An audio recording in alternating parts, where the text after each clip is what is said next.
Саламатсыздар балалар. Жақсы, отырыңдар. Бүгін сабақтар жоқ, балалар жаңа себептерін айттыңдар, алып қалды ғой, осы балалармен бүгінгі сабағымызды бастай берейік, Жақсы, біріншіден топқа бөлініп алайық, 2 топқа бөлінейік. Мына жерде жасанды интеллекттің көмегімен біз 2 топқа бөлеміз.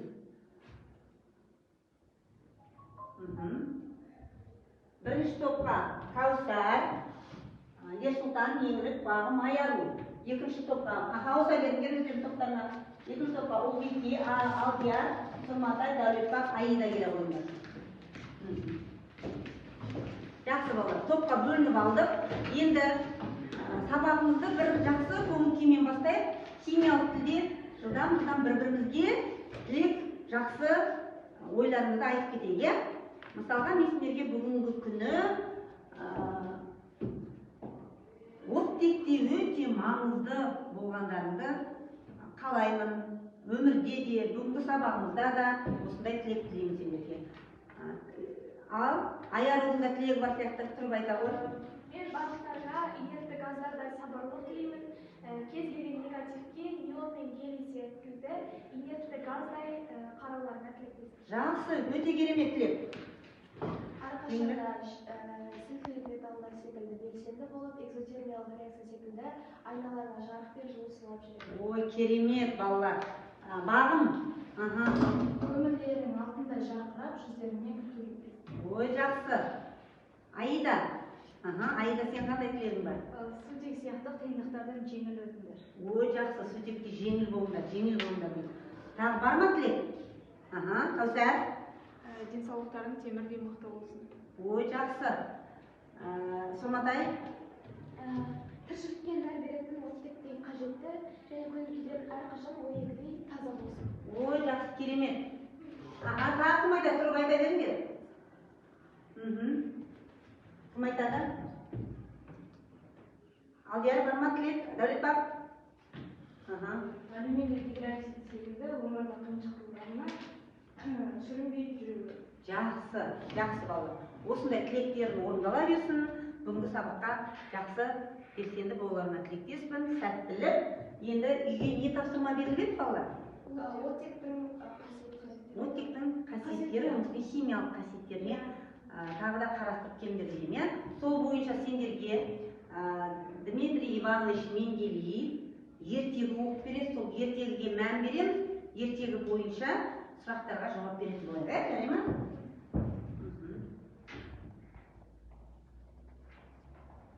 Сәлеметсіздер ме оқушылар? Мен сендерге оттек туралы ертегі айтып берейін.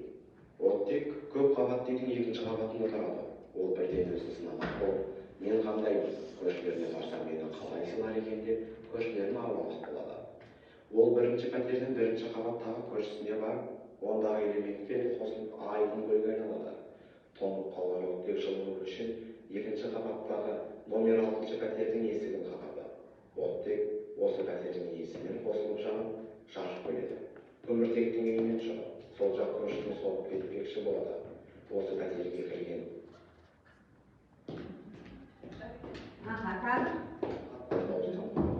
үшінші қабатқа шығады. Алдыңғы номер 15 пәтердің есігі ашық тұр екен. Оттек осында кіреді. Бөлме іші кенеттен жап-жарық болып, ашық жалынмен жанып, бөлме іші ақ түтінге толады. Бұдан соң номер 14 пәтерге келіп, екеуі қосылып топырақ пен сазға айналды. Оттек өзінің қасиеттеріне таңдана түседі. Ол енді металлдар болмасан қабаттарды аралап көрмекші болады. Сырт көзге жанбайтын, бойында мықтылық, беріктік қасиеті бар көршісі темірдің үйіне ақырын тасылдатып, кіріп еді ол жалын және түтін шығармай шатырлап жанып, қуанып темір қағына айналды. Оттек осылай бірнеше пәтер үйлермен өзінің активтер деп аталатын қосылыстарының көп екеніне қуанады. Жақсы балалар. Ертегімізді аяқтады. Енді осы жерде бірінші қай пәтерге барып келді оттекті? Бір айтады қане? Бірінші қабаттағы. Ерсұлтан?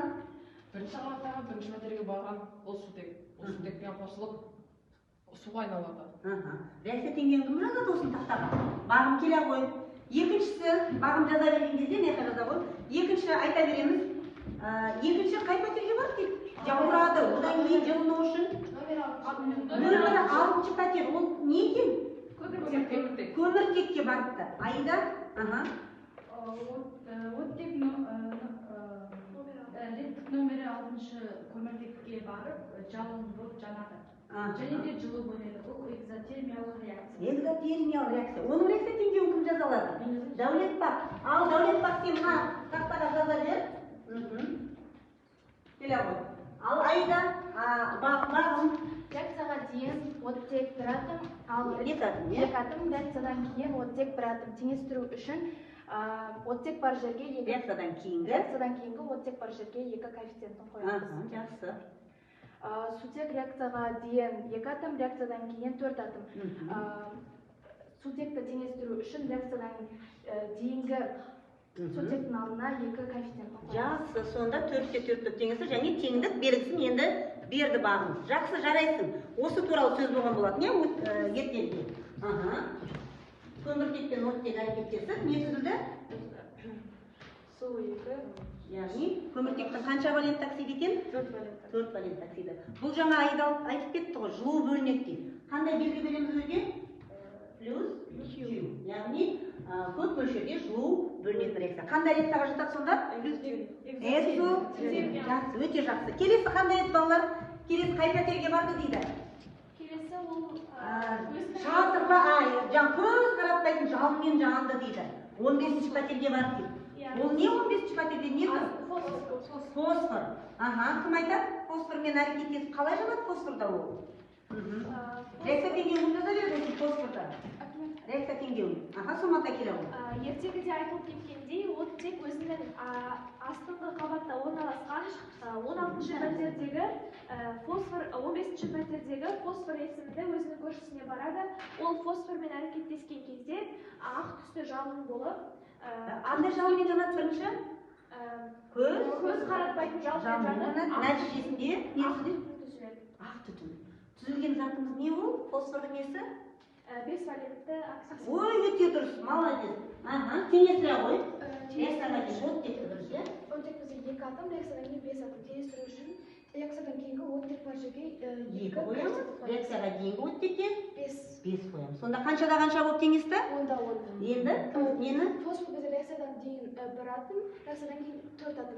Теңестіру үшін реакцияға дейінгі фосфордан 4 қоямыз. Сөйтіп, теңдік белгісін қоямыз. Жарайсың. Біздің ақ түтін түрінде түзілгеніміз не екенін қай зат екен? Фосфордың 5 валентті. Жақсы, өте жақсы. Келесі қай пәтерге барды дейді?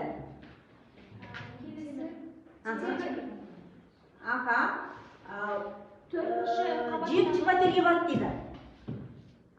Төбедегі қайтадан жоғарға көтеріліп, 7-ші пәтерге барды дейді. 7-ші пәтеріміз не бізде? Азот. Ол найзағай ойнап кетті дейді. Яғни, ауадағы азот пен оттек не істейді? Найзағайдың әсерінен қосылып, өзінің не түзеді? Оксид. Қанша валентті оксидін? 2 валентті оксид түзеді. Кім шығады тақтаға реакция теңдеуіне? Азот пен оттектің әрекеттесуіне тақтаға сөша қойды. Жаза қойды. Азот және оттекті әрекеттесеміз, нәтижесінде 2 валентті оксиді. Бұл қандай реакция? Экзотермиялық па, эндотермиялық па? Эндотермиялық, дұрыс айтасың. Жылу бөлмейді, керісінше не істейді? Жылу істейді. Найзағайдан алады екен, жақсы. Келесі қай пәтерге барды дейді? Келесі өзінің бұл нелермен, бейметалдармен әрекеттесті дейді, енді металдар қатарына да барып көрді дейді. Немен дейді? Темірмен жаңа шатырлап жанды дейді, темірмен әрекеттесіп еді. Реакция теңдеуіне еңлік жаза ғой, барлық тақтарын жаза. Өте дұрыс, мінекей. Азоттың 2 валентті оксиді минус Q деп қойды, бұл қандай реакция екен? Өте жақсы Кәусар, жарайсың. Темір бізде шатырлап жанады екен, өткен тақырыпта да және практикалық жұмыста да айтқан болатынбыз.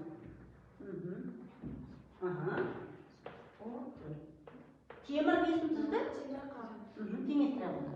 Теңестіру үшін ең алдымен реакциядан кейінгі оттек бізде 4 атом, ал реакцияға дейін оттек бізде 2 атом. Теңестіру үшін реакцияға дейінгі оттектің алдында екі деген коэффициент қоямыз. Темір бізде реакцияға дейін бір атом, реакциядан кейін 3 атом теңестіру үшін реакцияға дейінгі темірдің алдына 3 деген коэффициент қоямыз. Бұл сонда темірдің несі бұл? Теңіз белгісіндегі Темір қағы. ол темір қағы неден тұрады?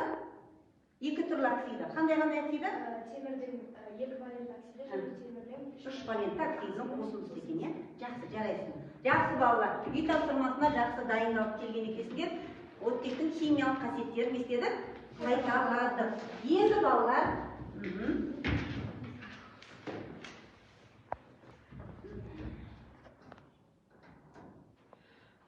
енді суреттер сөйлесін. Мына жерге қарайық. Мына жерде не көріп тұрсыңдар? Екі атом оттекті көріп тұрсыңдар. Мына жерден 3 атомды азот. оттек. Екі молекулада да оттек атомдарынан тұр.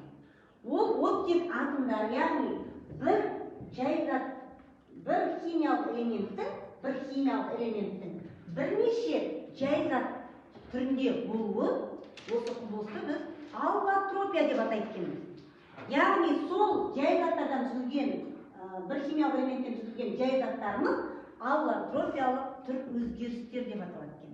Сондағы бүгінгі сабақ тақырыбымыз аллотропия, озон және оттектің аллотропиясы, озон мен оттекке тоқталып кетеді екен.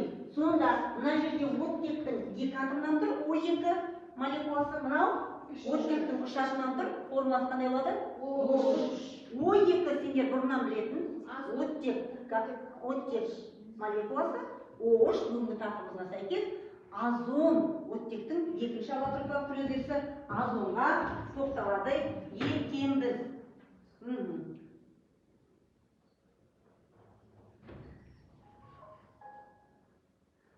Бұл тақырыпта оқу мақсатымыз біздің оттектің аллотропиялық түр өзгерістің құрамы мен қасиеттерін салыстыра отырамыз. Оттектің 2 аллотропиялық түр өзгерісі жаңа оттек және озонды, және жер бетіндегі озон қабатының маңызын түсіндіру. Осы бойынша бұл сабақта сендер сонда аллотропиялық түр өзгерістердің құрамы мен қасиетін салыстыра алатын боласыңдар.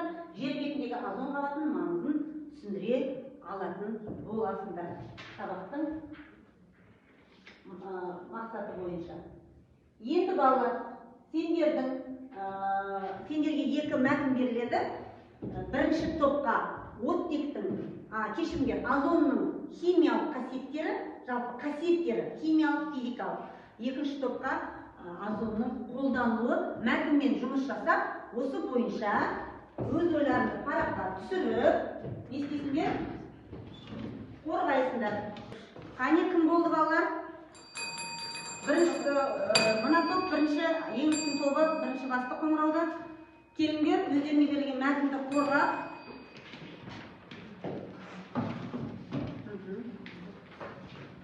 Келіңдер. Екінші топ, қарап отырамыз. Кәдімгі жағдайда озонның өзіне тән өткір иісі бар.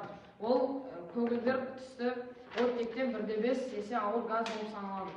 Озонның ерекше химиялық белсенділігі оның молекуласының оңай ыдырауымен түсіндіріледі. Мына формулада. Жақсы. Не түзілді? O3-тен O2 молекуласы және оттек атомына ыдырайды екен, е? Озон оттекке қарағанда химиялық жағдайдан белсенді. Кәдімгі жағдайда күміс пен сынап озонның әсерінен тотығады. Спирт пен эфирлер жанады, ал бояуыш заттар түссізденеді. Не бояуыш заттар? Сонда белсенділігі. Оттек атомдары кәдімгі оттек молекуласына қарағанда олар заттармен белсенді әрекеттеседі, және олар оттек атомдары қосылып оттек молекуласын түзеді. Бөлінген оттек атомдарымыз бізде бірден оттек молекулаларына айналады екен. Озонның оттекке айналуын былай көрсетуге болады. Қысқаша, иә? Қысқашасы қайсы екен? O3 молекуласы, екі молекула O3, яғни озон молекуласы, 3 молекула оттек молекуласына не істеткен? Ыдырайды екен. Жақсы балалар, түсіндік па? отыра қойыңдар. Сонда біз озонның өте белсенді оттекке мәтін бойынша және берілген ресурстар бойынша сөйлейміз. Біздің топқа берілген тапсырма ол озонның қолданылуын сипаттау. Озон ауа мен ауыз суды озондауға, өндірістің ағын суларын залалсыздандыруға, зымыран отынын тотықтыруға және ағартқыш зат ретінде қолданылады. Жалпы озон белгіленуі бойынша осылай белгіленеді. Ол 3. Молекула формуласы деп Иә, молекула формуласы. Табиғатта озон оттек молекуласына күн радиациясы әсер еткенде пайда болады. Озон қабаты жердегі тіршілікті ультракүлгін сәуледен қорғайды. Өйткені күннен түсетін ультракүлгін сәулелер өсімдіктер мен жануарларға өзінің зиянын келтіреді және теріге түсетін қауіпті ісіктерді тудырады. Және адамдардың теріге түсетін басқа да қауіпті ісіктерден сақтану қабілетін төмендетеді. Жақсы бала. Сонымен қатар жердің жылулық тепе-теңдігін сақтап тұру үшін де озон қабатының маңызы зор. Жақсы, озонның маңызы қолдануына қысқаша тоқталып кеттіңдер. Жақсы, жарайсыңдар балалар, отыра қойыңдар. Өздерінің бағалау парақтарына бағалап отырасыңдар. Өз бағалау парақтарына бағана айтылғандай үй тапсырмасы бойынша, қазіргі топтық жұмыс бойынша өз бағаларыңды бағалау парағына балдарыңды беріп отырыңдар балалар. Енді балалар, келесі бізде функционалдық сауаттылыққа байланысты тағы да топтық жұмыс беріледі. Бұл жерде мәтін беріледі. Мәтін бойынша өздеріңе берілген тапсырмаға жауап беріп отырасыңдар. Мәтінмен жұмыс жасаңыз топ бойынша.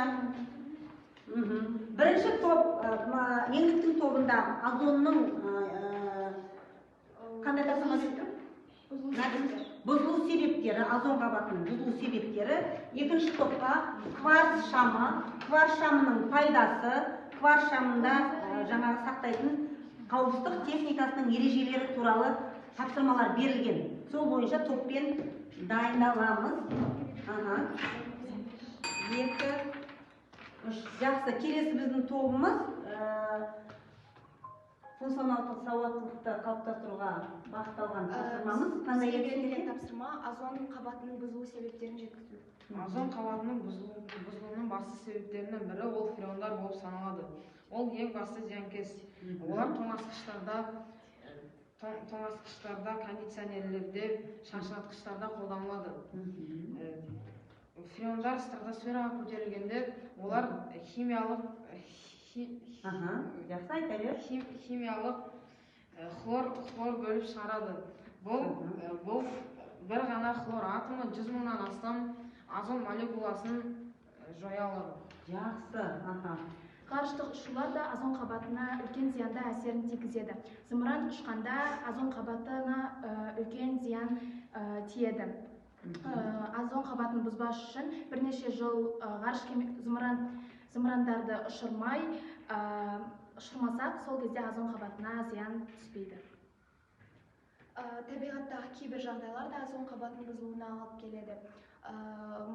Бірақ адам әрекетімен салыстырғанда табиғаттың зияны озон қабатына онда қатты зиян келтірмейді.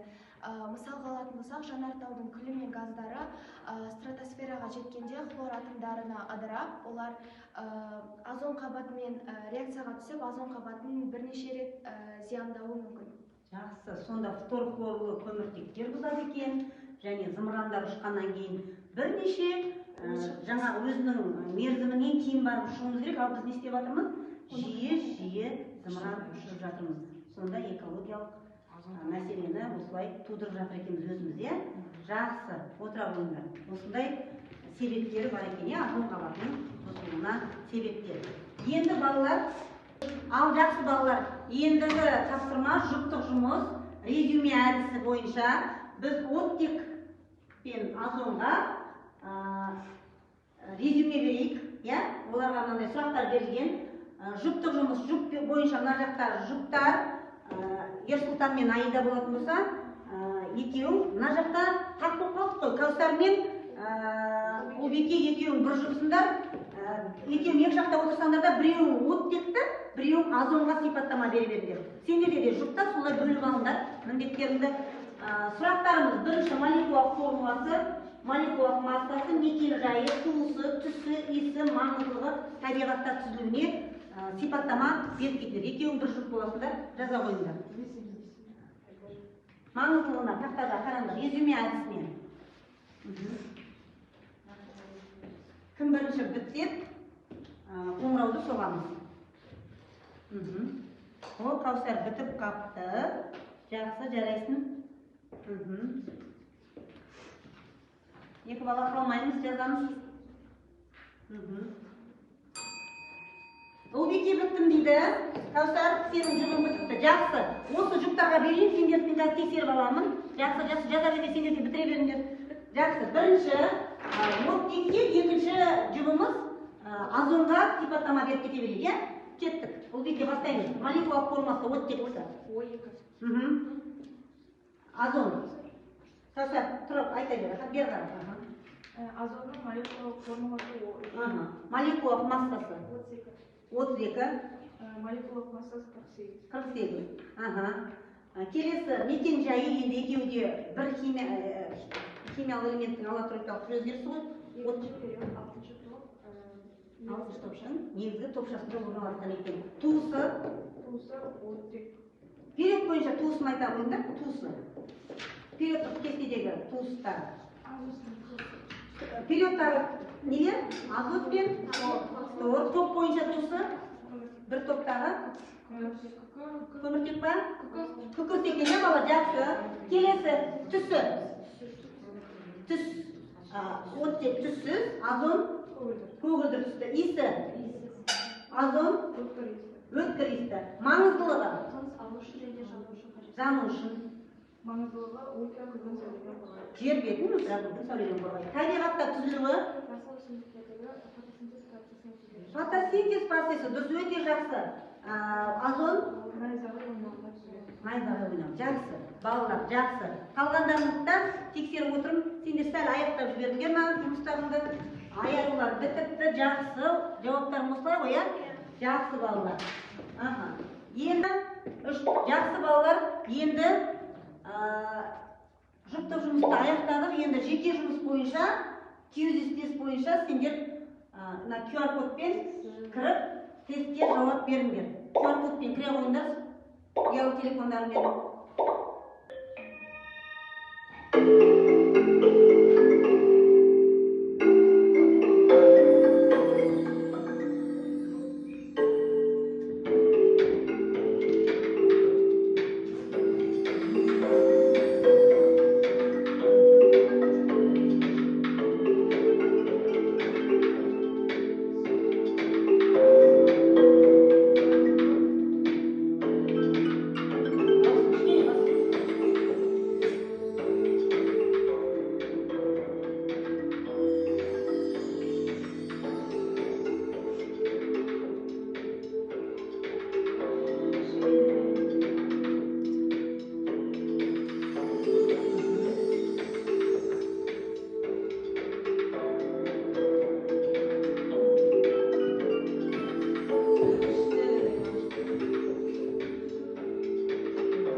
Үшінші орын еңілі, екінші орын аяғу, бірінші орын сұрматай.